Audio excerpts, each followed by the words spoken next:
Bom, estamos gravando. Bom dia oficialmente a todos e a todas. Bem-vindos a mais uma semana da disciplina, né, de Direito Ambiental. Mais uma semana de aulas da nossa disciplina de Direito Ambiental. Sempre bom encontrá-las, porque se estamos aqui é sinal de que estamos com saúde, temos condição, né, de estarmos assistindo a aula, graças a Deus.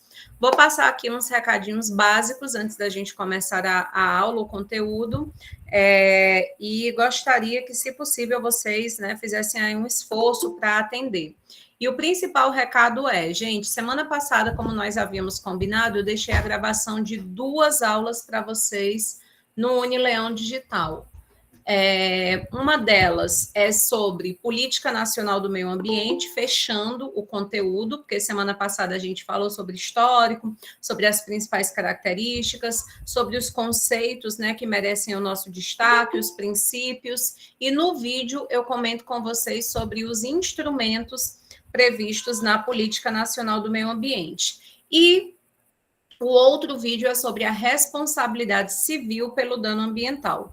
Esse conteúdo, responsabilidade civil pelo dano ambiental, ele é bem importante, ele costuma ser bem cobrado, então queria muito que vocês assistissem a essas aulas. Como eu sei que ninguém tem saco, ninguém tem paciência para estar assistindo 1 hora de gravação, 40 minutos de gravação, é chato, é cansativo, então eu gravo igual uma maluca, bem assim, com bem objetividade, trazendo aquilo que é o mais importante para ficar assim o tempo mais curtinho possível, para que eu tenha certeza que vai dar certo de vocês assistirem.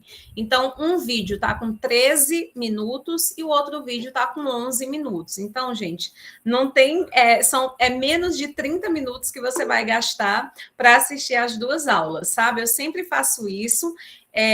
Não acho que a gente perde em conteúdo. Claro que quando a gente tem a oportunidade de uma aula assim, né, com mais de 1 hora, beleza, a gente consegue ficar trazendo contexto histórico, aprofundando, etc. e tal. Mas um vídeo assim curto, não é que vocês vão ter menos conteúdo, vocês vão ter aquele conteúdo que é o essencial, é realmente aquilo que merece destaque, é o que tem que realmente ficar fixado. Então, eu vou pedir para vocês que assistam, de preferência hoje, porque o que eu gostaria era de amanhã tirar o horário AB, vocês sabem que eu adoro fazer isso na quarta-feira, para a gente revisar, para a gente perceber se a gente está entendendo bem esses conteúdos. Aí a gente trabalha com questões de concurso sobre política nacional do meio ambiente, responsabilidade civil pelo dano ambiental e lei da educação ambiental, que é o conteúdo que a gente já vê hoje. E aí, se der tempo, a gente já inicia conteúdo novo, né? Lei de crimes ambientais. Se não, semana que vem a gente já começa conteúdo novo com a lei de crimes ambientais. Pode ser assim, gente? Fica combinado? Vocês fazem essa gentileza para mim de conseguir arrumar aí 23, 24 minutinhos hoje no dia de vocês para assistir esses 2 vídeos para amanhã vocês poderem me falar quais são as dúvidas, etc. e tal, a gente resolver as questões e seguir com o conteúdo? Pode ser assim?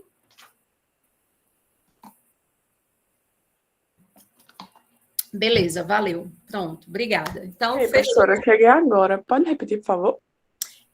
2 vídeos, Júlia, que eu deixei no Unileão Digital, bem curtinhos, um com 13 minutos e outro com 11 minutos, com a finalização daquele conteúdo que a gente estava estudando e com um conteúdo novo, responsabilidade civil pelo dano ambiental. Aí eu estou pedindo aqui para o pessoal que vocês arrumem um tempinho hoje, quem não viu ainda, né, para ver, para amanhã a gente resolver questão sobre isso, tirar dúvida e seguir com o conteúdo, tá bom? Não é valendo pontuação, nada disso, não. É só realmente para a gente poder aprofundar, né? Enfim, discutir. Beleza? Tranquilo? Pronto. Segundo aviso, né? Na verdade, segundo pedido que eu tenho para vocês hoje é sobre as nossas notas de AV1. Eu queria muito que vocês verificassem lá no Unileão Digital se a nota está postada corretamente, se de repente eu esqueci de postar, se a nota tem alguma falha de correção, etc. e tal, porque eu tô doida para assim fechar, né? Quase dizer, fecha a conta, passa a régua. Então, assim, eu já lancei as notas de todas as turmas, só falta agora uma única turma, que é de direito, na verdade, história do direito, e aí depois disso eu não quero mais pegar no sistema, sabe? Vida que segue, próximas atividades que a gente vai pensar. E aí eu sempre faço questão de ressaltar isso, porque é muito, muito chato, sabe, gente? Me perdoa, mas eu acho assim um porre, eu acho muito chato quando o aluno vem falar no final do semestre, às vezes já passou o período até de AV2, e a pessoa vem dizer, professora, a senhora não lançou minha nota de AV1. Meu Deus, o semestre já está acabando, né? Onde você estava? Então, eu sempre gosto de fazer isso para tentar evitar que coisas assim aconteçam. Eu já tive um problema sério com isso. Um aluno quase reprova uma disciplina minha, porque ele não percebeu, não acompanhava lá o portal. Eu tinha esquecido de lançar a nota, a pessoa foi para a AVF, né? Assim, não percebeu nem isso que estava em AVF, depois que já tinha passado o prazo de AVF de tudo, que apareceu lá um grandíssimo reprovado, foi que a pessoa se tocou de vir atrás de mim, né? E aí foi uma dor de cabeça para a gente conseguir consertar isso no acadêmico, porque já era fim de semestre, a pessoa responsável estava de férias, foi estressante para a pessoa e foi estressante para mim também. Aí, desde que isso aconteceu, eu fico nessa. Então, pelo amor de Deus, confiram. Porque você sabe, né? Você já deve ter percebido, eu não sou a pessoa mais normal do mundo. Pode ser que eu esqueça, pode ser que eu tenha feito algum cálculo errado, sou super humana e o humano erra. Então, mas se a gente verificar dentro desse prazo, é maravilhoso que a gente resolve logo e não deixa, né, pendência para o futuro, que é a coisa mais chata do mundo. Então, faz esses dois favores para mim, por favor. Confere lá no portal, né, no Unileão Digital, aquela nota que está no Unileão Digital, ela não significa nada, né? É só para você saber sua nota da prova. O que vale mesmo é o que está lá no portal, porque é no portal que se faz a média, etc. e tal, que vai lá para o teu histórico. O oficial é o do portal. Então, confere o portal acadêmico, por gentileza, me avisa se tem alguma falha, alguma coisa para ser consertada e assistir os vídeos das aulas. Tranquilo? Fechamos aqui a parte dos informativos. Beleza? Vocês querem colocar alguma coisa? Ok. Então, vamos lá. Para a gente retomar, né? Eu não sei se vocês têm essa mesma sensação, meu povo. Ontem eu dei aula presencial, ontem à noite, lá no Leão, porque a turma pediu para... A disciplina não é síncrona, igual a de vocês, mas o pessoal disse, professor, a gente queria tanto ter uma aula presencial e tal, tu não tinha como ir, não? Eu digo, vou demais, na hora.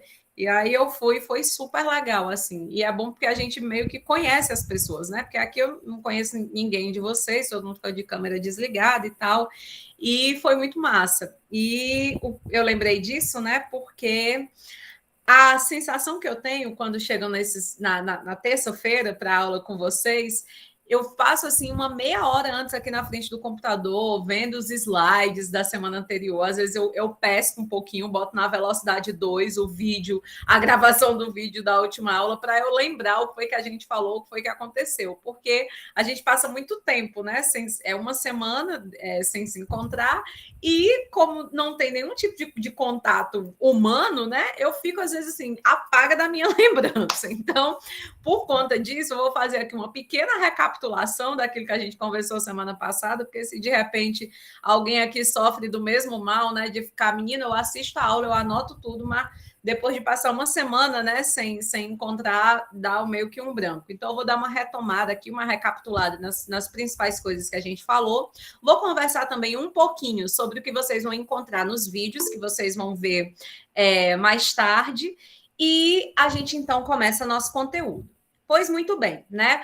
Falamos semana passada sobre política nacional do meio ambiente. E aí a gente já... Você já está cansado, você já sabe que eu vou dizer que essa é a principal, né, legislação ordinária sobre meio ambiente no nosso país, porque essa política nacional do meio ambiente, ela, de certa forma, inaugura, né, esse caráter de proteção ao meio ambiente realmente como um valor, né, que é fundamental, especialmente para a promoção da dignidade do sujeito humano. A gente sabe que essa lei ela é massa, ela é importantíssima, porque ela cria uma espécie de uma unificação, de uma homogeneização para todas as políticas ambientais que fossem ser desenvolvidas no país. A gente, a partir dessa legislação, a gente vai ter uma compreensão única daquilo que é meio ambiente, ela traz o conceito de meio ambiente, ela inaugura esse conceito legal sobre meio ambiente, ela traz o grande objetivo, toda política pública que trata trata de meio ambiente nesse país tem que cumprir aquele objetivo,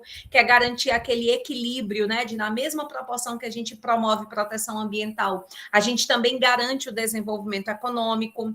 A gente viu que ela é muito importante porque ela traz ali princípios para o direito ambiental, princípios para como deve acontecer a proteção ambiental no nosso país. E esses princípios, eles são tão importantes, né, que eles muitas vezes acabaram ao longo das décadas após a aprovação dessa lei sendo transformados em legislação, em doutrina, para que a gente pudesse de fato resguardar, proteger, prevenir, precaver tudo aquilo que é necessário para a garantia da sadia qualidade, né, do meio ambiente. Quando eu falo meio ambiente, obviamente, a gente está levando em consideração aquela multidimensionalidade, né? O meio ambiente natural, cultural, artificial, do trabalho, etc. E na gravação que eu deixei para vocês, a gente conversa um pouquinho, durante 13 minutinhos, sobre os instrumentos dessa política, né? Que, ao meu ver, e aí é só uma opinião, tá bom? Você não é obrigado a concordar, não é uma questão doutrinária, mas, ao meu ver, os instrumentos são aquilo que a gente tem de mais importante nessa legislação. Porque, como o próprio nome está dizendo, instrumento é algo que serve para. E aí, nesse caso, serve para que a gente tenha uma correta instrumentalização dessas diretrizes, desses princípios, dessa coisa de base teórica, para que a gente possa, então, promover a proteção ambiental. Brinquei dessa forma com vocês no vídeo e digo aqui também novamente ao vivo. De boa intenção, o inferno está cheio, né? Então não adiantaria que a gente tivesse os princípios, o objetivo, o conceito, tudo a coisa mais linda do mundo, e a gente não tivesse pensado em como trazer esses conceitos, essa perspectiva abstrata para uma perspectiva concreta, para uma perspectiva real. E aí os instrumentos vão servir a isso. O principal instrumento, né, que é o que a gente estuda, se Deus quiser, na aula de amanhã, é o licenciamento ambiental. Eu espero resolver as questões de concurso e a gente trabalhar com licenciamento ambiental. Ele é, sem dúvida, o principal instrumento previsto pela Política Nacional do Meio Ambiente. E a gente vai ter diversos outros, né? Como, por exemplo, o zoneamento ambiental, o estabelecimento de padrões de qualidade ambiental. A gente vai ter ali uma média de uns 10, 12 incisos, trazendo vários instrumentos, cada um deles com essa perspectiva bem prática, né? De retirar a coisa do abstrato e trazer para a construção, de fato, aqui, né, na realidade concreta. E no outro vídeo, gente, a gente vai conversar um pouquinho sobre a responsabilidade civil pelo dano ambiental, né? Então, eu vou colocar aqui como se fosse uma revisão de um conteúdo que a gente também estudou semana passada, que foi quando eu deixei a gravação, né? A responsabilidade civil pelo dano ambiental nada mais é do que a possibilidade que o sujeito ele terá, a obrigação que ele terá de ressarcir, né, sempre que ele provocar uma diminuição da qualidade ambiental. E a principal característica da responsabilidade civil pelo dano ambiental é que ela é objetiva. O Brasil abraçou a teoria do risco integral. Então, não importa se aconteceu um caso fortuito, uma força maior, não importa se houve um fato superveniente de causa relativamente independente, não importa. Se você consegue estabelecer o nexo causal entre a ação ou a omissão do sujeito e o resultado do dano ambiental, essa pessoa necessariamente, pessoa física ou jurídica de direito público ou privado, deverá ressarcir, né, por conta desse dano, já que o meio ambiente ele é de todos, e aí fica esse dever, obviamente, de indenizar. E aí, no vídeo que eu deixei para vocês, eu coloco lá, né, os detalhes de mais características, de mais condições para que essa responsabilidade aconteça. Mas, via de regra, isso é o que a gente teria, né, de mais relevante. Deixei de colocar alguma coisa aqui que vocês queiram que a gente recapitule, ou está tranquilo e favorável? Não, Tainara, eu acho que eu nem cheguei a cogitar, né, essa questão de trabalho. Eu pensei realmente, em todas as minhas turmas, eu sempre passo trabalho de pontuação extra, quando o rendimento da turma, ele não é tão bacana. Inclusive, 2 turmas minhas esse semestre aconteceu isso, né? A gente precisou fazer o trabalho, porque o rendimento da turma, quando a gente olhava assim, mais de 50%, mais teve uma que foi, Ave Maria, um negócio assim bem complicado, né? Quase todos ali tiveram um desempenho abaixo da média. Aí, nesses casos, eu passo realmente uma pontuação extra, porque eu percebo que não é um problema pontual com uma ou com algumas pessoas que talvez tiveram dificuldade por uma questão particular, enfim, mas a gente vê que realmente é uma questão da turma e isso merece que a gente retome e tudo mais. Uma dessas turmas, inclusive, gente, é EAD. É uma disciplina minha que é 100% EAD. São mais de 190 alunos. E eu vou praticamente, assim, eu tenho certeza que pelo menos uns 100 vão ter que fazer esse trabalho. E eu vou ter que corrigir todos eles. Então, assim, no caso da turma de vocês, como o desempenho foi muito bom, né? O desempenho da turma foi muito bom. A maioria realmente está com nota na média ou acima da média. Então, não vejo necessidade, nesse momento, da gente passar trabalho, né? Talvez a gente venha a fazer isso na AV2. Eu até conversei com uma colega hoje pela manhã sobre isso, né? Se for o caso, aí a gente vê na AV2 a possibilidade, e talvez seja até mais interessante, que como a AV2 tem peso 2, acaba também, né, que tem um lucro maior aí no final dessa conta. Mas eu acho que no momento não é pensar em reposição de nota, mas é pensar em identificar onde foi que houve aí as falhas, as dúvidas, fazer aquele examezinho, né? Eu estou conseguindo acompanhar tudo, eu estou fazendo as leituras. Se tudo isso está acontecendo e o resultado não foi tão bom, então é aquelas coisas que acontecem na vida da gente mesmo, né, gente? Que não tem explicação, enfim, os percalços que a gente acaba passando. Mas se você percebe que não, é alguma coisa que realmente aqui a professora deixou de fazer ou eu deixei de fazer, você me fala para que eu possa fazer e você também, né, vocês também vão aí também pensando nisso. Mas eu não ia ter condição, mesmo que eu quisesse, assim, né, passar. Eu só estou passando mesmo para essa turma, para uma outra turma, fora essa EAD, porque realmente os desempenhos foram muito ruins, né? Muita gente, se eu não passasse o trabalho, acabaria automaticamente indo para a AVF. Então, por conta disso, a gente passou o trabalho, mas não é minha praxe, não é minha prática. Muito bem. Então, vou trazer, sim, alguma questão, gente, sobre isso que a gente colocou, de política nacional do meio ambiente, que foi o assunto que a gente conversou semana passada. Not no. Ok. Eu vou apresentar aqui para vocês rapidinho, porque a gente vai falar hoje, gente, de uma outra legislação que também, né, é uma das nossas legislações. Eu não sei se vocês estão percebendo, a gente está tentando seguir aqui uma ordem cronológica, né? A gente falou dos anos 50, o surgimento do movimento ambientalista, aí a gente falou sobre, ao longo dos anos 60, 70, 80, como essa coisa foi sendo construída no mundo ocidental, como que isso acabou chegando à nossa Constituição Federal de 88. Aí a gente falou da primeira legislação, ela inclusive é anterior à Constituição de 88, que é a Política Nacional do Meio Ambiente. E agora a gente, seguindo uma ordem assim, né, cronológica, a gente vai falar sobre a Lei da Educação Ambiental, que é uma lei dos anos 90, tá bom? Uma das nossas também primeiras legislações. Ela vem para garantir, né, se a Lei de Educação Ambiental ela tivesse cumprimento, né, ela tivesse ali aplicabilidade na prática, nós certamente garantiríamos que todas as demais legislações que virão posterior a ela, por exemplo, a Lei de Crimes Ambientais, que a gente começa a estudar na semana que vem, é uma lei de 98, né? A Lei de Educação Ambiental é uma lei de, ou melhor, a Lei de Educação Ambiental é de 99, né? A Lei de Crimes Ambientais é de 98. Muito provavelmente nós conseguiríamos uma maior eficácia, né, para a Política Nacional de Resíduos Sólidos, que já é dos anos 2000, se nós conseguíssemos pôr em prática essa perspectiva da educação ambiental. Então, hoje a gente conversa sobre educação ambiental na perspectiva da legislação. Qual é a lei, professora? 9.795, né? A lei 9.795 é a que garante, a que estabelece o direito à educação ambiental no país.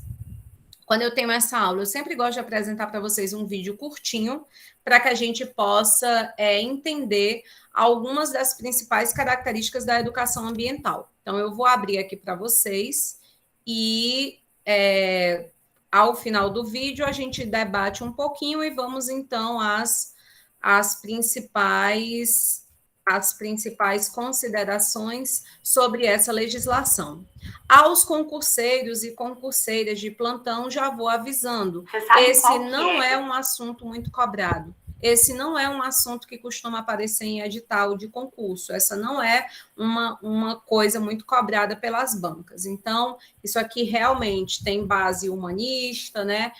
Compõe a nossa disciplina, porque, obviamente, é uma legislação importante, mas quando a gente vai falar em concurso público, são raros os que cobram aqui esse conteúdo, tá bom? Vou apresentar aqui para vocês a minha tela, para que a gente possa ver o vídeo. Eu deixei também ele para vocês, meu povo, no Unileão Digital. Então, se vocês quiserem assistir também pelo Unileão Digital, o canal mais disputado e bem remunerado da internet hoje em dia. Aquilo que o Albert Camus falou no livro A Peste. Vocês estão vendo e ouvindo bem, gente?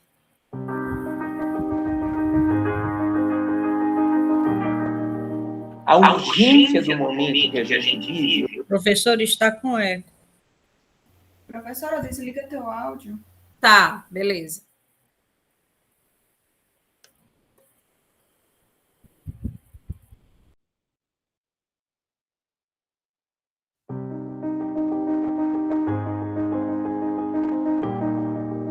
A urgência do momento que a gente vive hoje exige que nós tenhamos uma ação educadora ambientalista revolucionária, comprometida com mudanças culturais muito profundas.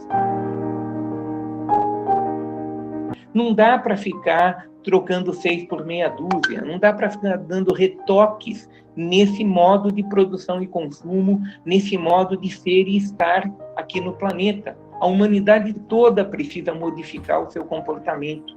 E isso só vai acontecer com uma revolução, mas uma revolução cultural, uma revolução no modo de ser, no modo de estar aqui, nos valores, naquilo que nos motiva. E isso exige processos educadores. Você não faz revolução cultural com arma, você não faz revolução cultural com decreto, você faz revolução cultural com um processo educador profundo. E não é processo educador prescritivo, de professor falando, não joga papel no chão, ou coisa do tipo.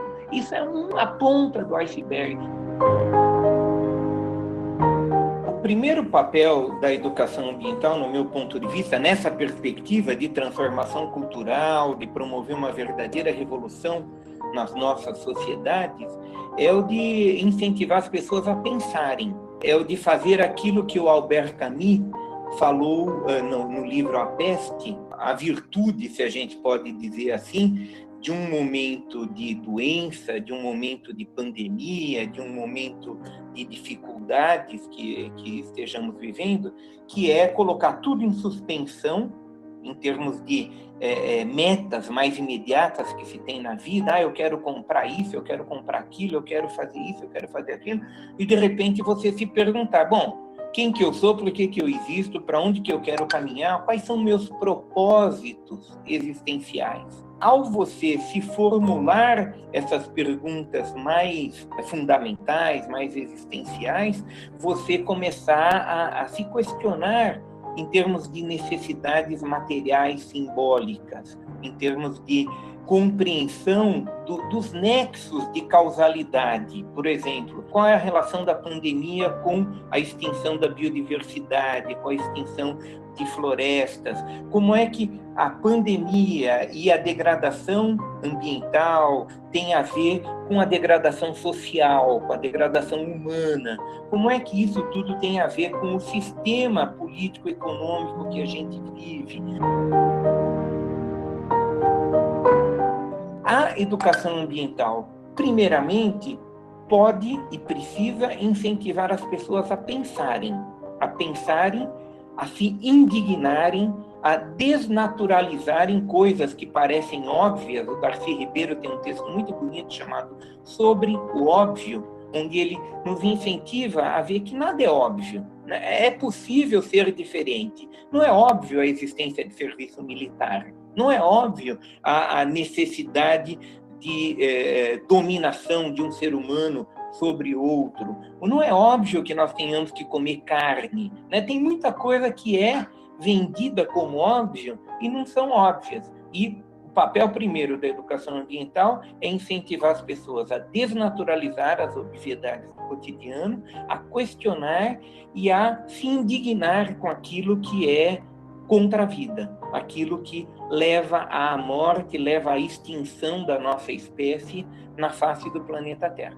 A partir daí, as pessoas veem um segundo objetivo para a educação ambiental, que é o das pessoas, ao desnaturalizarem, atuarem no sentido de um mínimo, de um patamar mínimo de existência para todos os humanos. Somos quase 8 bilhões de humanos e queremos conviver num planeta pequeno, não somos adeptos de nenhum programa de eugenia, de extinção em massa, de redução do tamanho da humanidade nesse planeta. Então, nós precisamos pactuar uma forma de vivermos em 8 bilhões de pessoas, um pouco mais, um pouco menos, conforme a pactuação for feita, e a partir daí definir prioridades.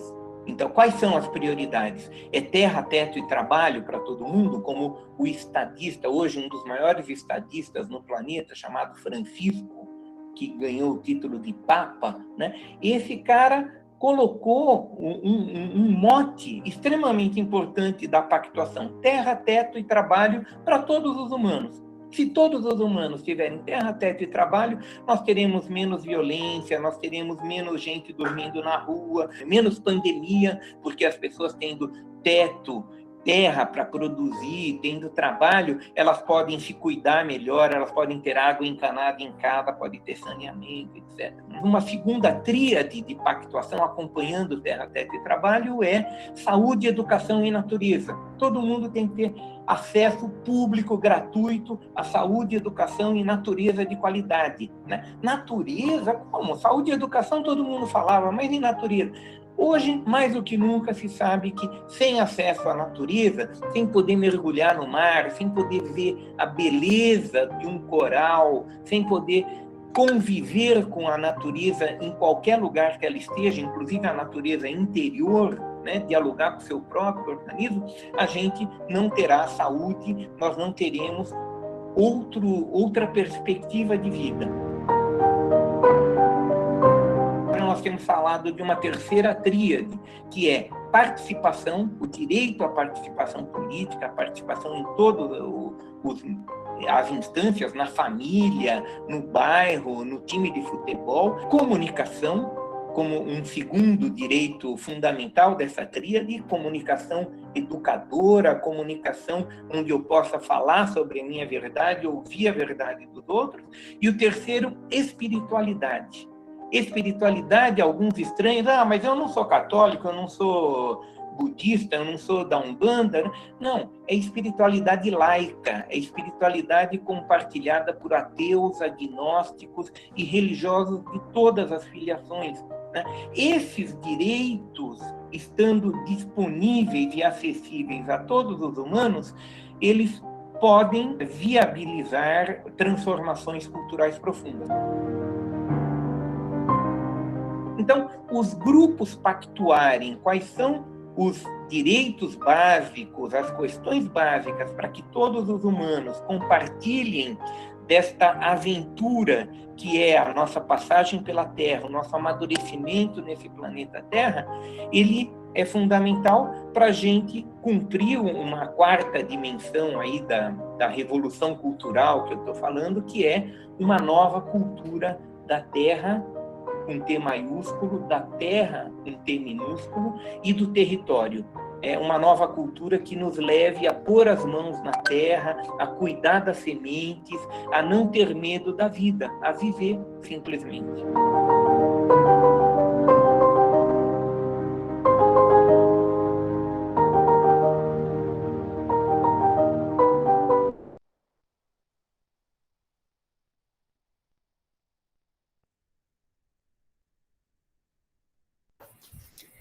E aí, gente, o que acharam?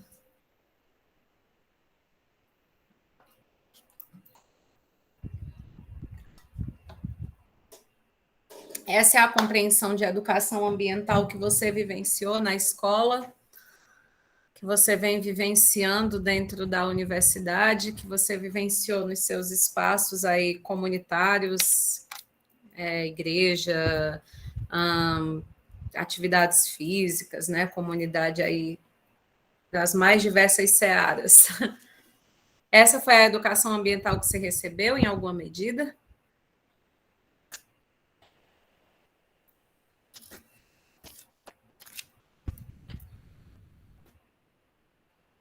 Vocês tiveram alguma disciplina com esse nome ou com essa perspectiva dentro do ensino fundamental, ensino médio?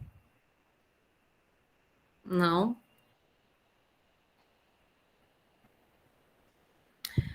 A educação ambiental, ela não é disciplinar. Essa é uma primeira coisa que a gente precisa perceber. O fato de, por exemplo, dentro do currículo de um curso de graduação ou dentro dos currículos do ensino básico, ensino médio, ensino fundamental, não aparecer a educação ambiental, isso não significa que a gente está desrespeitando a Lei 9.795. Uma coisa que eu espero que tenha ficado bem clara aí da fala do doutor Marcos, né, é que a educação ambiental, ela não se resume ou ela não se reduz a essa discussão sobre não jogar lixo no chão, não deixar a torneira aberta, etc., né? Ela transcende a perspectiva de proteção ao meio ambiente natural e ela acaba, portanto, sendo e devendo ser conduzida por toda e qualquer disciplina, toda e qualquer discussão, a partir do momento em que professores e alunos, ou a gente na nossa vivência familiar, etc., né, no convívio social que nós tivermos, nós estejamos conectados a essa preocupação, a essa função de dar sentido à vida, né? Garantir qualidade de vida, garantir um planeta que seja melhor, mas não no sentido de que por ofertar uma ampliação na possibilidade de consumo, mas melhor por nós vivenciarmos relações mais justas, relações menos desiguais, relações mais harmoniosas. Acredito que todos vocês devam ter visto aquela imagem que circulou bastante nas redes sociais ontem, de pessoas aqui em Fortaleza buscando alimento no lixo, né? O caminhão de lixo passando nas ruas e as pessoas quase que atacando ali para tentar ver se retiravam alguma coisa para se alimentar. Vocês viram isso? Chegaram a ver essa imagem? Né? Eu acho que muita gente deve ter visto, e quando a gente, por exemplo, para e a gente reflete sobre uma situação como aquela, isso pode ser um momento de educação ambiental. E não necessariamente isso vai estar ligado a uma disciplina específica. Vocês percebem isso? Né? Essas manchetes que diariamente a gente tem notícia, né? Supermercados de Santa Catarina, Rio Grande do Sul, que foram proibidos de vender ossos, né? Existia tinha até a manchete da notícia, trazia até a imagem, né, de um supermercado que dizia assim: não doamos o osso, né? O osso é para ser vendido. E aí uma decisão judicial que proibiu isso, né? Que se não é possível vender, teria que ser doado ou, enfim, descartado. Isso é educação ambiental, né? Pensar sobre por qual razão, né? Algumas pessoas estão se alimentando de ossos, outras estão buscando algum tipo de amparo para se alimentar em meio ao que a gente descarta, ao que a gente entende como lixo. Essas notícias, né, que vêm para que a gente reflita, né? O Brasil campeão está entre os 5 países do mundo onde mais existem pessoas adoecidas mentalmente, problemas de ansiedade, depressão e síndrome do pânico, que lideram as estatísticas. Por quê? Né? Por qual razão não é possível ter uma saúde mental adequada, uma vida harmoniosa, né? Por que a gente está vivenciando isso? O que é que pode ser gatilho? Quais são as situações que levam a essa perspectiva? Então, a gente reflete, a gente pensa sobre isso, isso é educação ambiental, isso está ligado à educação ambiental. Por que será que nós estamos enfrentando um gravíssimo problema ligado ao mau desenvolvimento das crianças? Também a Associação Brasileira de Pediatria denunciando, né, quase que cotidianamente a ideia de que temos um problema sério, muitas crianças com até 10 anos de idade diagnosticadas com TDAH, com ansiedade, o perigo da exposição às telas de forma desregrada, como isso vem impactando numa má qualidade de infância, um mau desenvolvimento, isso tem tudo a ver com uma educação ambiental. E por que todas essas questões aqui, que eu estou fazendo questão de, nem estou falando em desmatamento, nem estou falando em incêndios florestais, nem estou falando na diminuição terrível que nós tivemos em biomas que já são mínimos, né, como a Mata Atlântica, o Cerrado, não estou nem colocando isso, mas estou colocando outras perspectivas que impactam diretamente naquilo que é a educação ambiental. Então, para que a gente pudesse pensar em um conceito, para que a gente pudesse, então, refletir sobre essa legislação, a primeira coisa que nós precisamos pensar é o seguinte: vocês já devem ter percebido que se nós queremos, de fato, né, se não é só para marcar a certa, se não é só para passar no concurso, se não é só para ter algum ganho de forma individual, mas se a gente, de fato, vem reconhecendo que esse problema, né, do meio ambiente, na sua dimensão multidimensional, ele é grave, né? Se a gente começa a perceber e a compreender e a assimilar que é grave, a gente começa a perceber na mesma medida que a solução para esse problema grave passará por uma série de mudanças de escolhas individuais, né?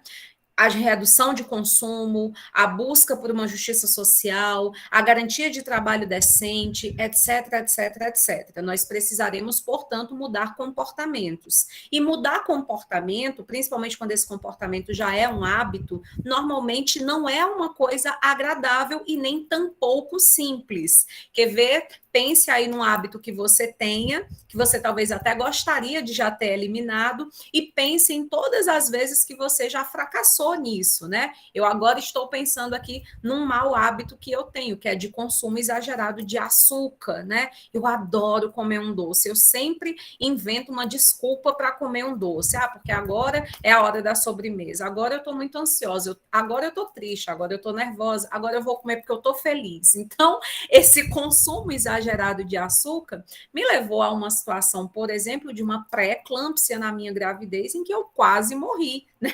Foram mais de 15 dias de internação no pós-parto, porque um mau hábito me levou a uma condição de saúde inadequada. Então, quando a gente pensa nos nossos hábitos e na dificuldade que nós temos para eliminá-los, mesmo quando a gente sabe que nós teríamos um ganho individual ao mudar aquilo, nos dá uma noção de quão difícil vai ser essa mudança de hábitos se ela for de toda a sociedade. Você já imaginou todas as pessoas que você conheça inseridas na nossa comunidade, na nossa sociedade, se preocupando com questões como: qual será o destino do lixo aqui da minha casa? Como será que eu poderia consumir menos, não somente porque consumindo menos eu acabo impactando, né, menos essa questão de recurso ambiental, etc. e tal, mas por também ter uma preocupação com a quantidade de resíduo que eu gero, porque cada novo produto, esse produto em algum momento vai se transformar em lixo ou algo que faça parte dele. Então, você já imaginou, né, a quantidade de mudança de hábitos para que a gente conseguisse sair da bolha do natural, né, do óbvio? Todo mundo sempre fez assim, todo mundo viveu assim, não é de hoje que se fala em aquecimento global, em efeito estufa, e não acontece nada. Claro que isso é uma balela, isso não vai acontecer nunca, e a gente segue, então, nos mesmos comportamentos. Então, é para isso que existe a educação ambiental. Ela está prevista em lei, mas ela jamais acontecerá, por mais que a gente tenha uma garantia legal, enquanto a gente não entender, né, qual é o seu papel. Muitos professores lá do ensino básico, do ensino fundamental, até mesmo do ensino médio, fazem um esforço hercúleo, né, para tentar realizar ações de educação ambiental. Tem a feira de ciências, tem as excursões para conhecer um ambiente de meio ambiente natural, tem a história que eu sempre brinco, né, de plantar o feijão no chumaço de algodão para ver nascer, e olha aí, isso é educação ambiental. Muitas vezes porque a própria formação de professores no nosso país ela é bastante deficitária, então o próprio sujeito não tem essa compreensão ampla daquilo que envolve a educação ambiental.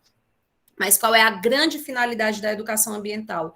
É promover uma mudança de mentalidade. Qual é a mudança de mentalidade? De que nós precisamos nos preocupar uns com os outros e nós precisamos nos preocupar também com o planeta. Significa dizer que a educação ambiental, ela é toda proposta de educação que se proponha crítica e reflexiva. Então, toda vez que a gente, por exemplo, né, é por isso que eu nunca faço eu tive, como eu disse para vocês, eu tive um desempenho numa turma que foi bem ruim, né? E a gente refletindo depois na devolutiva, pensando a respeito, e os meninos dizendo, é porque foi uma prova para pensar muito, as respostas não eram óbvias, não era uma coisa, e de fato, isso é inclusive uma escolha de que seja assim. Né? Porque se é só conceitue tal coisa, diga o que é isso, apresente aquilo, qual é a crítica, qual é a reflexão, qual é a transformação que isso pode promover, né? Que aprendizado é esse? Isso é só a memorização, isso é o conhecimento vazio. Mas a partir do momento em que a gente percebe que, poxa vida, por meio desse conhecimento é possível pensar na melhoria da qualidade de vida para mim mesma.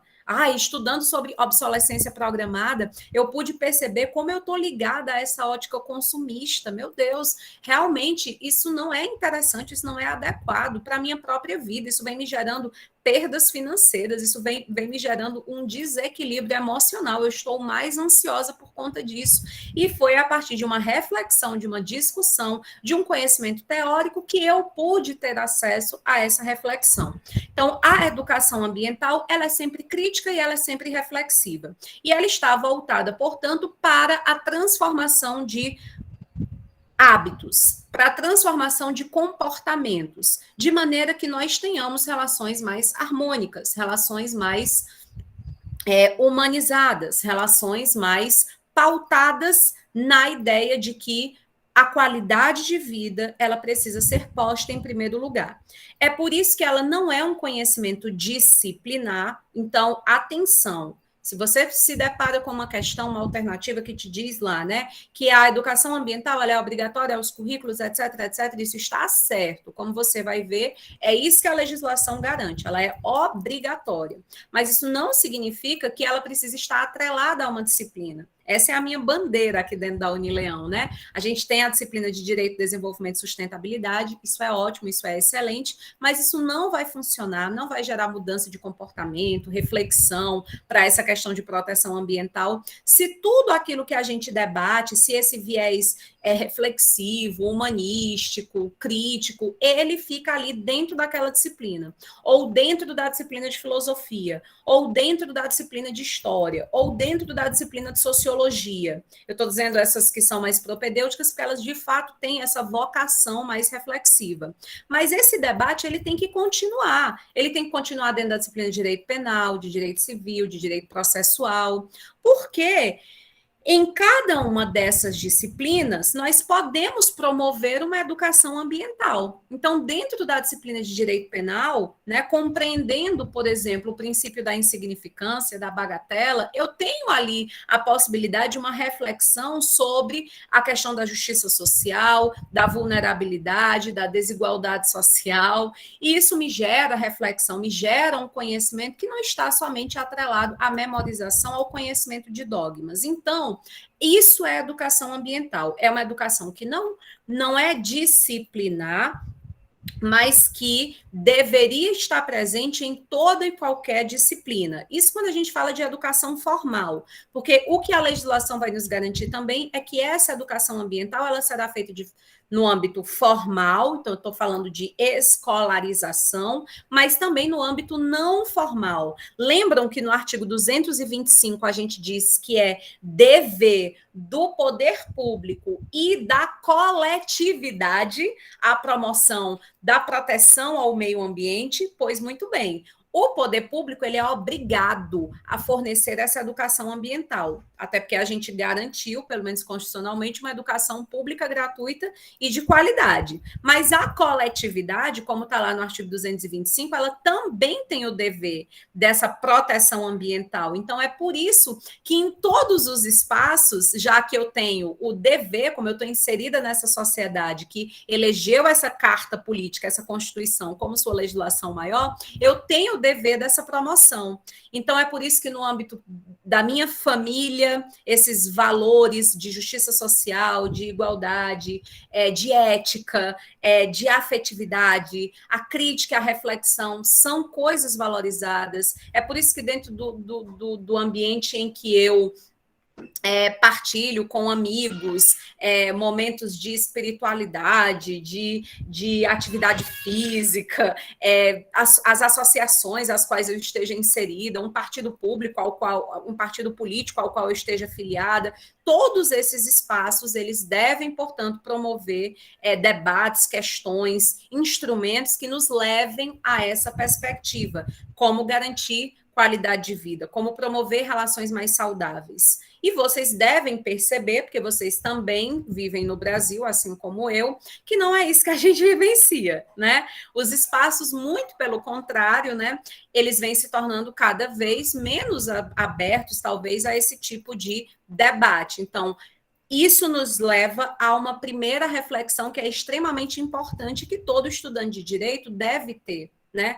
E que deve promover para a sociedade. Não é por meio de lei que a gente consegue reais transformações no nosso país, né? Então a gente tem, e nós somos campeões nisso, né? Legislações extremamente bem elaboradas, uma legislação ali toda cumpridora do processo legislativo, mas qual é o resultado? Nenhum. Por quê? Porque nós não conseguimos trazer do teórico para dentro do campo prático. Então, enquanto a gente tratar a educação ambiental dessa maneira como a gente trata no nosso país, e aí cada um irá refletir se a gente trata desse jeito, porque existe um projeto maior, superior a nós, no qual realmente é interessante que nos espaços de educação formal não haja a qualidade necessária, que a gente não tenha formação de professores adequada. É bom que seja assim, para que a coisa continue no sentido que vem acontecendo, de degradação, não somente do meio ambiente natural, mas de todos os demais,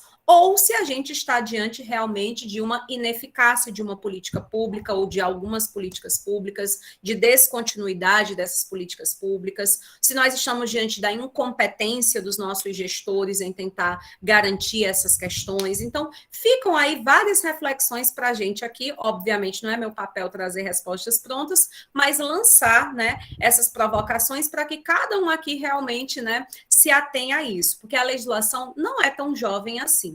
É recente, de fato, é só de 1999 para cá, né, que a gente tem essa obrigatoriedade dessa forma de educação, mas já deveríamos ter colhido pelo menos algum frutinho. E qual é o grande problema? Por que eu disse para vocês que é em razão, muito provavelmente, dessa ineficácia desse cumprimento dessa lei de educação ambiental, que todas as demais leis ambientais acabam também perdendo em eficácia, em aplicação. Por quê, gente?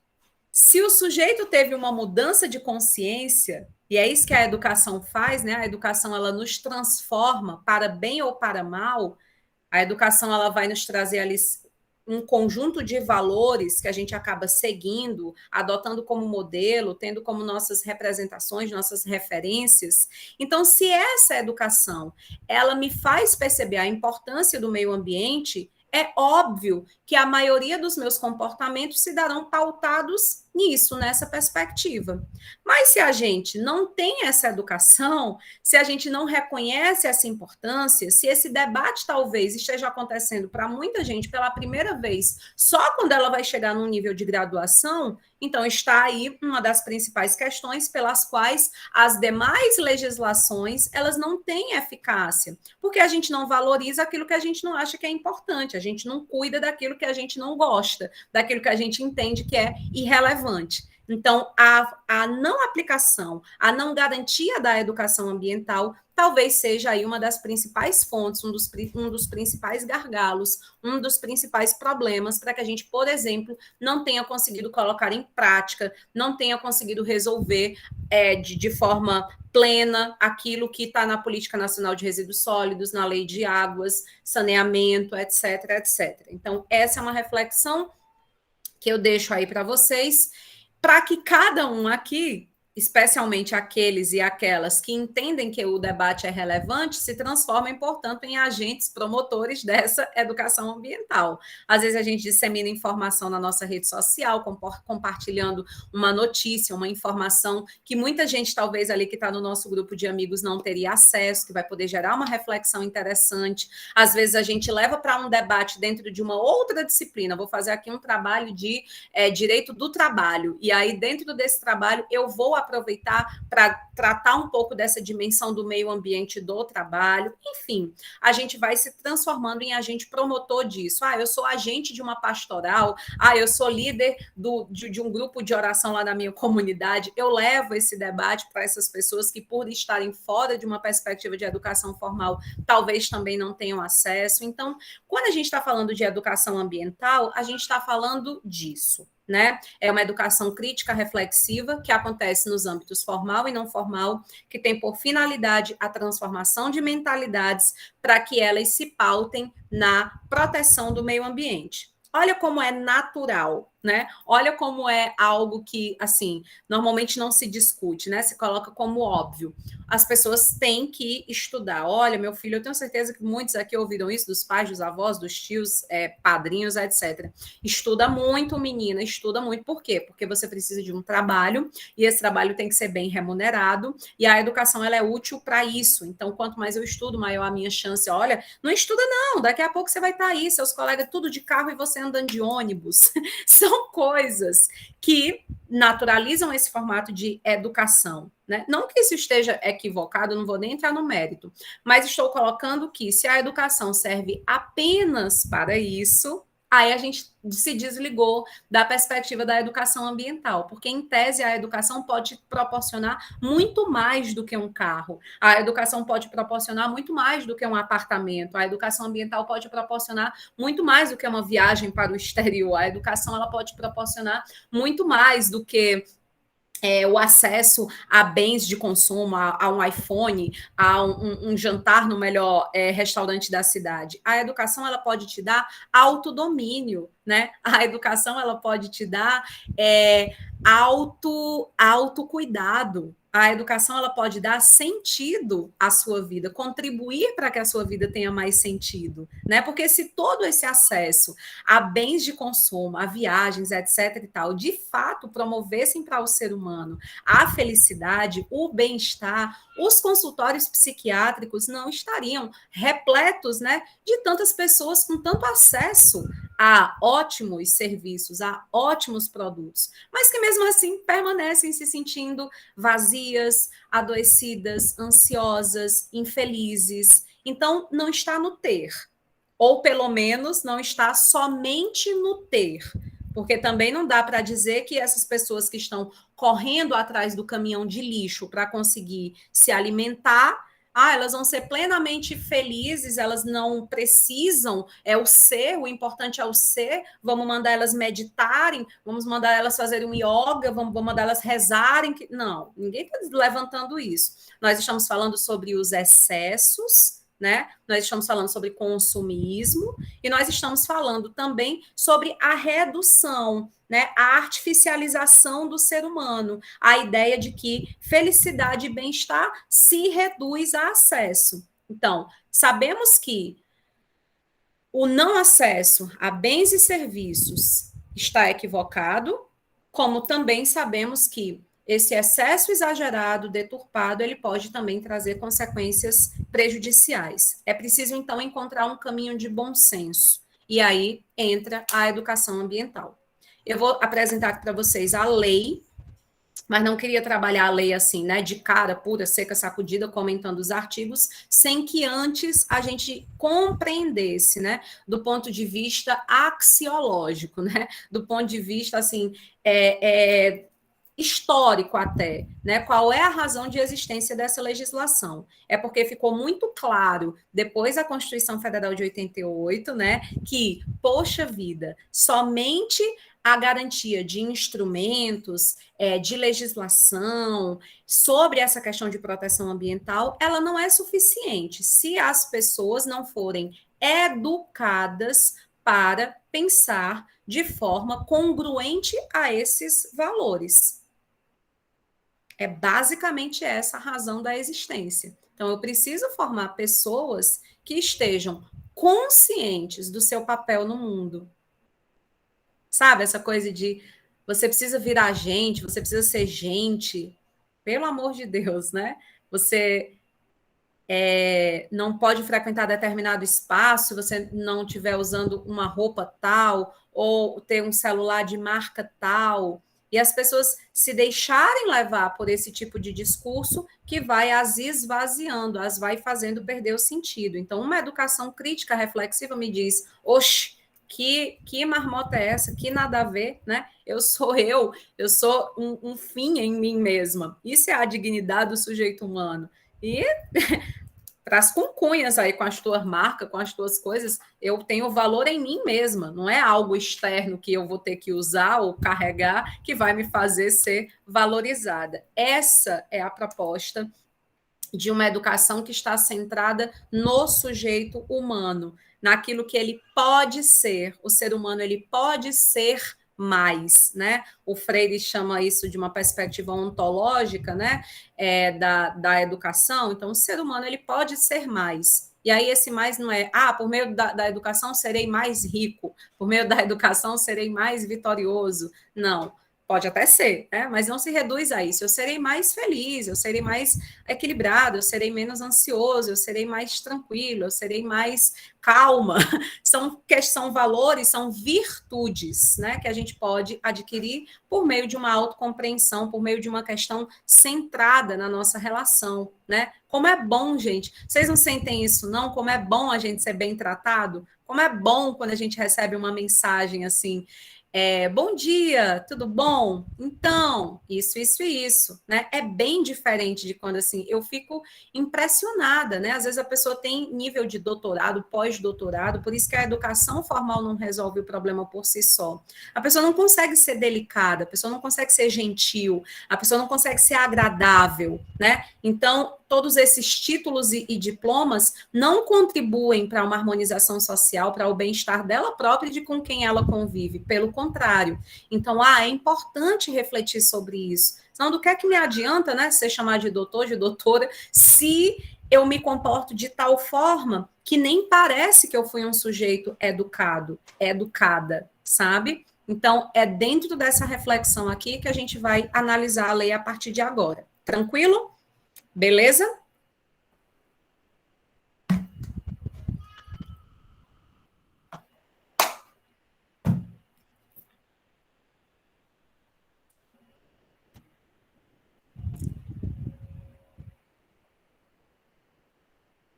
Muito bem. Lei 9.795, de 99, né, dispõe sobre a educação ambiental e dá outras providências. Vou destacar aqui para vocês aquilo que é de mais importante, como eu fiz com a Política Nacional do Meio Ambiente. É óbvio que você deverá ler toda a legislação, você vê que ela é curtinha, viu, meu povo? Ó, piquitixita.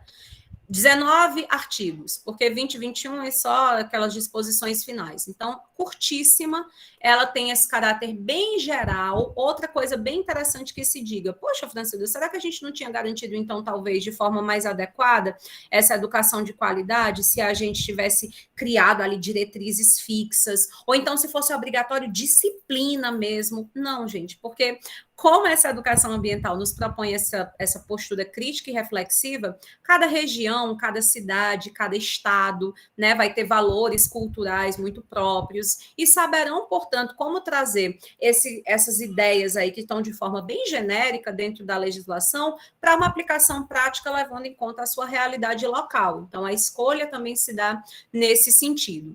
Então, artigo 1º, importantíssimo, grife, destaque, né, pessoal aí da V2 que vai precisar dar uma recuperadinha, fica bem atento a esses artigos de lei que eu estou sempre falando aqui na aula, que quando eu for cobrar em âmbito de AV de vocês, eu vou dar ênfase para aquilo que nas aulas eu digo que é o mais importante em cada uma dessas legislações. Então, óbvio, você lê tudo, você vai lá no nosso material de apoio, etc., mas você, quando for revisar e tal, você lembra que esses aí são os nossos dispositivos mais importantes, tá bom? O artigo 1º, ele traz o conceito de educação ambiental, né, processos e meios dos quais o indivíduo e a coletividade constroem valores sociais, conhecimentos, habilidades, atitudes, competências voltadas para a conservação do meio ambiente, bem de uso comum do povo, essencial à sadia qualidade de vida e sua sustentabilidade. Olha, gente, que palavra interessante, né? A gente ainda não tinha visto uma legislação que trouxesse essa ideia de sustentabilidade. Política Nacional do Meio Ambiente, por exemplo, não traz. E aí não é fruto do acaso, é uma escolha. É uma escolha. Por quê, gente? Porque a Constituição Federal de 88 abraçou o paradigma do desenvolvimento sustentável, da sustentabilidade. É por isso que toda a legislação, depois da Constituição Federal de 88, vai trazer essa ideia de sustentabilidade, beleza? Então, o que é a educação ambiental? Esse conjunto de processos, né, de meios por meio do qual os indivíduos e a coletividade vão construir valores, conhecimentos, habilidades, competências, tudo isso voltado para a proteção do meio ambiente. Aí, gente, é o coitado do professor lá do ensino básico, que às vezes fez uma graduação EAD, com mensalidade de R$ 22,90 por mês, que entra qualquer pessoa, que o material não tem qualidade. A coitada dessa pessoa, em algum momento, vai trabalhar. Quando ela vai interpretar essa lei, você acha que ela vai ter condição de entender que esse meio ambiente aí, né, que todas essas competências, essas habilidades, esses conhecimentos vão para a proteção do meio ambiente? Você acha que a pessoa vai conseguir entender que esse meio ambiente aqui que você está falando não é só o meio ambiente natural? Não, né? E tá aí a razão, então, de muitas vezes a compreensão ser inadequada. Então, para nós aqui, isso é bem tranquilo, nós sabemos que a gente está pensando em conservação do meio ambiente, então, se eu estou pensando em conservar esse meio ambiente, muito importante, né? Aquela separação dos dois verbos, preservar, conservar. Nem vou mais dizer que você já está careca de saber. Mas essa conservação aqui é do meio ambiente da cultura, é do meio ambiente do trabalho, é do meio ambiente natural, né? É de todas as dimensões. Artigo 2º, extremamente importante, né? Porque é quando vai dizer que é a educação ambiental um componente essencial e permanente da educação nacional e ela tem que estar presente em todos os níveis e modalidades de ensino. Então, tem que estar lá no ensino fundamental, tem que estar lá no ensino médio, tem que estar aqui no ensino superior, tem que estar na pós-graduação e tem que estar também fora dos espaços formais, né? E, detalhe, não é de forma disciplinar, é de forma articulada. Então, qualquer item lá de questão objetiva que fale, por exemplo, em ser disciplinar, tranquilo, viu, João Paulo? Depois tu pega o finzinho da aula. E alguém aí me faz a caridade, tá, gente? De quando eu chamar o nome dele, dizer para eu não colocar falta, por favor. Lembra que disciplinar sempre vai estar errado, né? E por isso a educação ambiental ela tem que ser interdisciplinar, né? Então a gente reconhece que não existe um conhecimento específico. Por exemplo, eu que fiz o curso de Direito, eu sou a pessoa mais apta a promover a educação ambiental. Eu que fiz o curso de Engenharia Ambiental é que sou a pessoa mais apta a promover a educação ambiental. Eu que fiz o curso de Pedagogia é que sou a pessoa... Não, né? Se esses saberes não estiverem interligados, criando um todo que faça sentido, a gente não tem como promover esta educação ambiental. E aí o poder público, justamente por força do artigo 225, que diz que é um dever, né, ele vai ter que trazer aí políticas públicas para garantir que no âmbito da educação, em todos os níveis do ensino, a gente tenha conhecimento e sendo construídos voltados para a conservação, recuperação e melhoria do meio ambiente, tá bom? As instituições educativas vão promover a educação ambiental de maneira integrada, essa perspectiva da interdisciplinaridade. Os órgãos que compõem o SISNAMA, vocês lembram, né? O Sistema Nacional do Meio Ambiente, que está previsto lá na Política Nacional do Meio Ambiente. Eles têm que promover ações de educação ambiental. Os meios de comunicação em massa têm que promover, têm que disseminar práticas educativas. A gente vê isso acontecendo na prática, né? A gente acessa lá esses grandes canais de TV, por exemplo, sempre tem uma propaganda, uma campanha informativa de caráter educacional, mas sempre muito focado nessa coisa do meio ambiente natural. As empresas, as entidades de classe, as instituições públicas e privadas devem capacitar os seus trabalhadores para melhorar o ambiente de trabalho. Aí, especificamente, a gente está falando da dimensão do trabalho. Para quem já está atualizado com a nova resolução do CNJ, né, vocês ainda estudaram a resolução anterior, a de 2015, né, sobre sustentabilidade. A gente tem uma nova esse ano, a 400 do CNJ, e o CNJ já traz essa perspectiva aqui, né, de que o meio ambiente no judiciário, o meio ambiente do trabalho deve promover ações que qualifiquem os servidores, que garantam a harmonia, né, das relações. Eles estão bem focados nessa nova resolução na dimensão social, tá bem bacana. A sociedade como um todo tem que manter a atenção permanente à formação de valores que propiciem uma atuação individual e coletiva voltada para a solução dos problemas ambientais. Então, é por isso, meu povo, que as ações, eu tenho até um meme, né? Um meme não, uma figurinha no meu WhatsApp, que é o ex-ministro do Meio Ambiente, o Ricardo Salles. É ele e a frase, acabou o clima, né? Quando eu quero dizer você cortou o clima, eu sempre uso, porque é isso que prejudica, não é uma questão de ser este ou aquele governo, então, até porque todos eles têm pontos bem negativos com relação à proteção ambiental, mas é uma figura pública que, em tese, deveria estar diante de um ministério que precisa promover essas ações aqui, trazendo aquele tipo de discussão ou de fala que, em muito, né, trazia demérito a essa ideia de proteção ambiental. Então, qualquer pessoa que ocupa uma função, um papel, né, o pai, a mãe, um professor, um servidor público, um líder de uma equipe, deve, portanto, se teve acesso a essas informações, reconhecer que tem esse dever, né, de ações que devem promover a melhoria do meio ambiente. E aí não é pensar, então, agora eu lembrei de uma colega minha que é servidora no DEPEN. Ela está lá no DEPEN, né?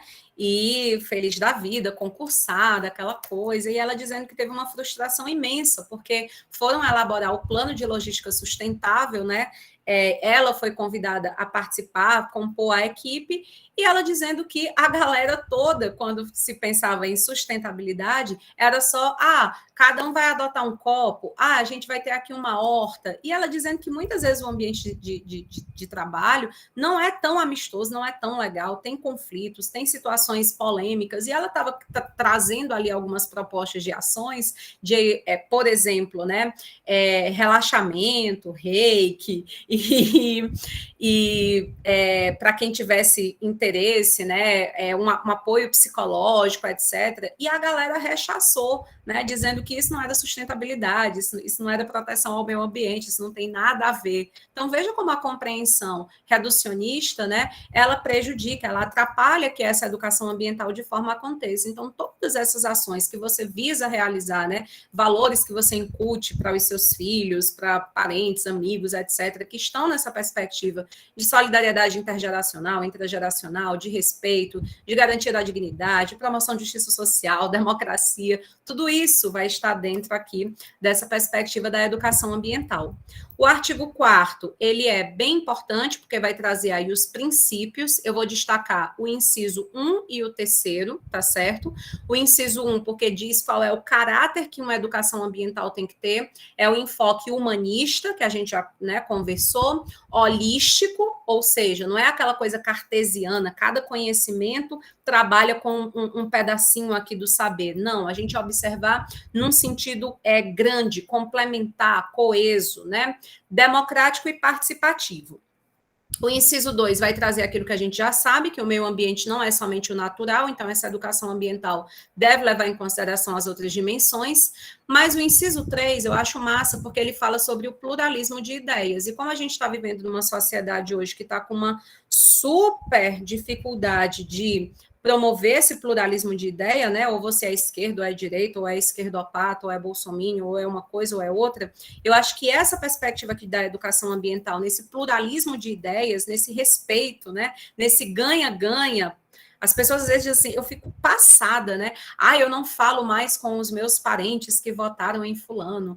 Eu cortei do meu convívio quem fala isso e aquilo. E o pluralismo de ideias, onde é que fica, né? E o respeito à diversidade e o próprio respeito humano, né?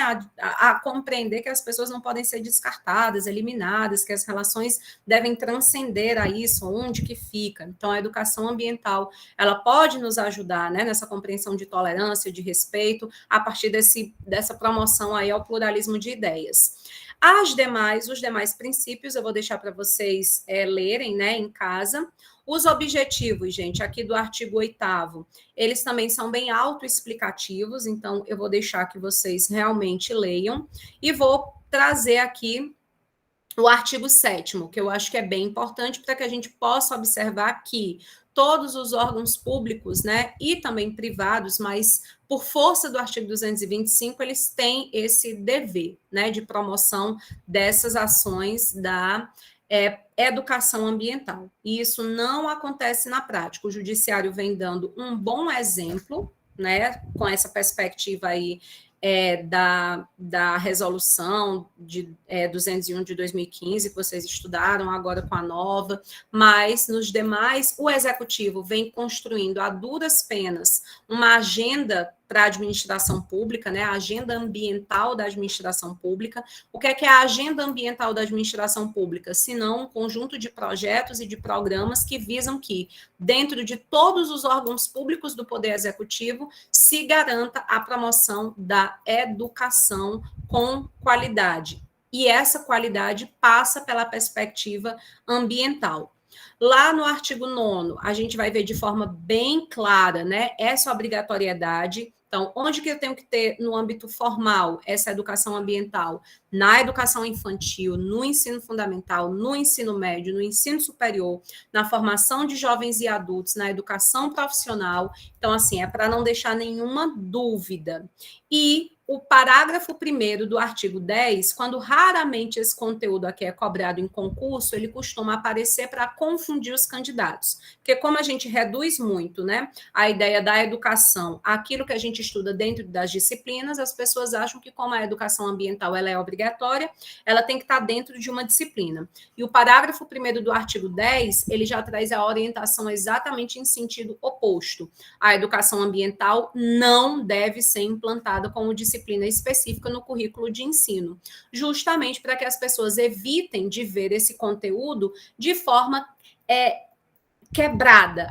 Só diz respeito a isso, e esquecer que todas as demais áreas e conhecimentos também ali dialogam. E aí, pessoal, vocês ficam com a leitura, tá bom? Do restante dessa legislação.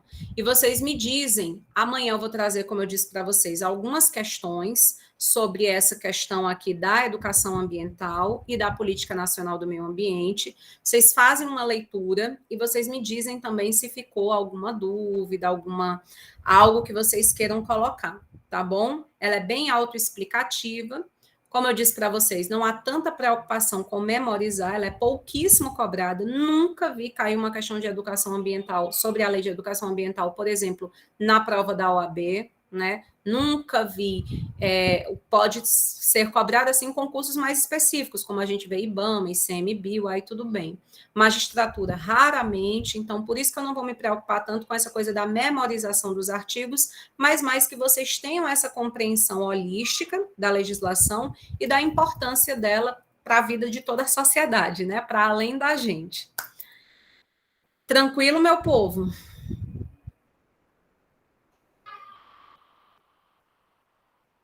alguma questão a ser colocada? Pois eu vou deixar um convite para vocês a título de educação ambiental, tá bom? Na quinta-feira, às 18 horas e 30 minutos, eu vou fazer uma live com uma colega minha da história sobre a relação entre o direito e a história, né? Essa vai ser a primeira live de uma série de lives que vão culminar com o lançamento do meu livro, né? Eu estou publicando a minha tese de doutorado como livro pela Paco, e agora, finalmente, né, o livro está pronto. Estou indo agora à tarde nos Correios buscar os meus exemplares. E aí, essa live de quinta-feira vai ser a primeira, né, para a gente começar aí o processo de divulgação do livro. Tem tudo a ver com essa história aqui de educação ambiental, porque se a gente não compreende, né, o passado das legislações, o contexto em que elas foram construídas, a gente realmente perde muito, né, em uma interpretação correta, adequada.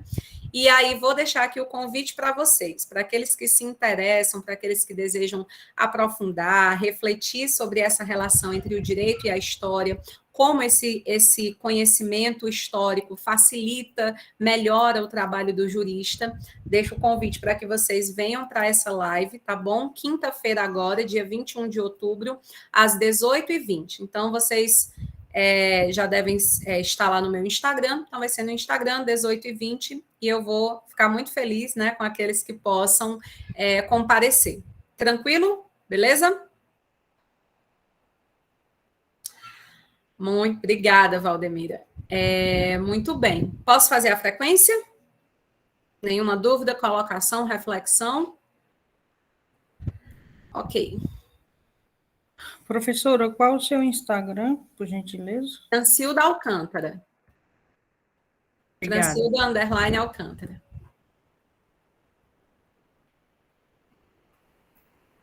Deixa eu achar vocês aqui no meu sistema, que é turma para danar, meu Deus. Manhã, 112, beleza.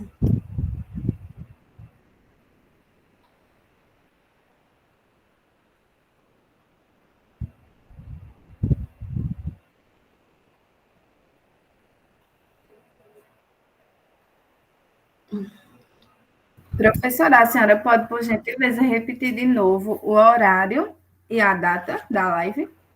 Dia Quiser 21, anotar. dia 21 de outubro, depois de amanhã, quinta-feira, 18 horas e 20 minutos. Acho que a gente vai começar umas 6h30, né? Então, mas a partir de 18h20 eu já quero estar ao vivo com vocês. Eu vou começar hoje, gente, inclusive, a divulgar lá no Instagram um flyerzinho, né, com as informações. Então, se vocês puderem compartilhar também, às vezes você não tem interesse, mas você conhece pessoas que têm esse interesse nessa discussão, então compartilha, que eu agradeço bastante. Álvaro. Ok. Álvaro Rodrigues. Amanda Cristina. Amanda. Ana Eveline. Ok, Amanda e Ana, beleza. Ana Kelly Romão. Ok. Ana Sulamita.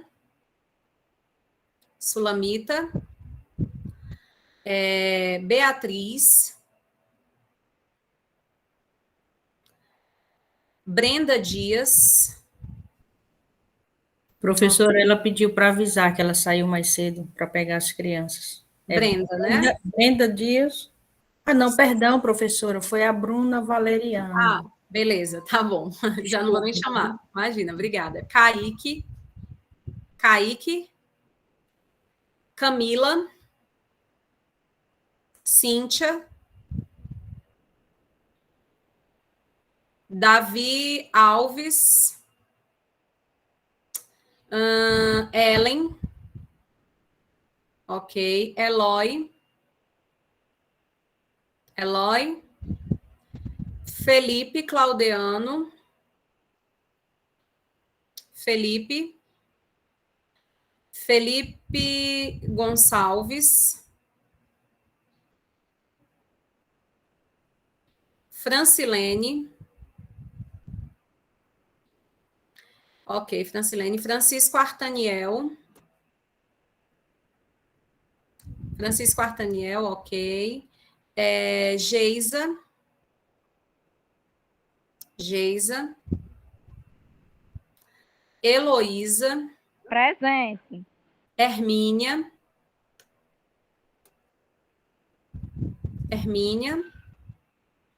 Hugo.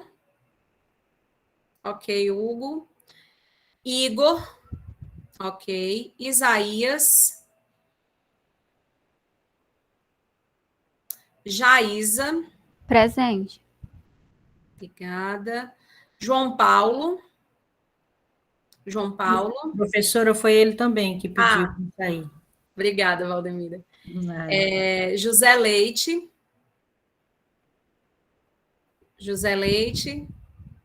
Ok. Júlia. Juliana. Ok. Kátia.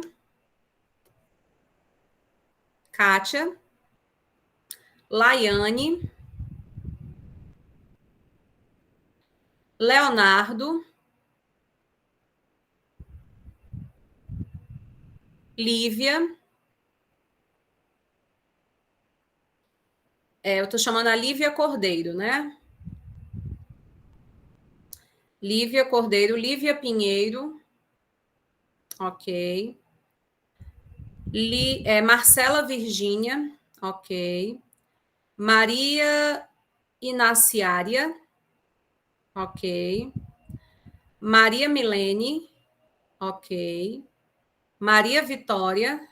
Presente. Riolando Rui.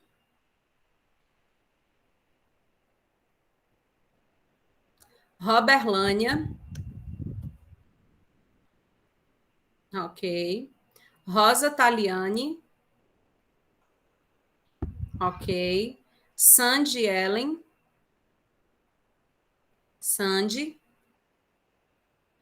Tainara.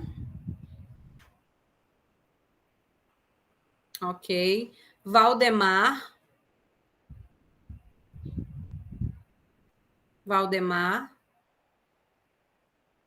Valdemira, que eu sei que está aí. Presente, professor. Vitória. E William. Beleza, gente, é isso. Qualquer coisa vocês falam comigo no WhatsApp, tá bom? Abraços, até amanhã, Deus quiser. Fique com Deus, professora. Tchau, tchau.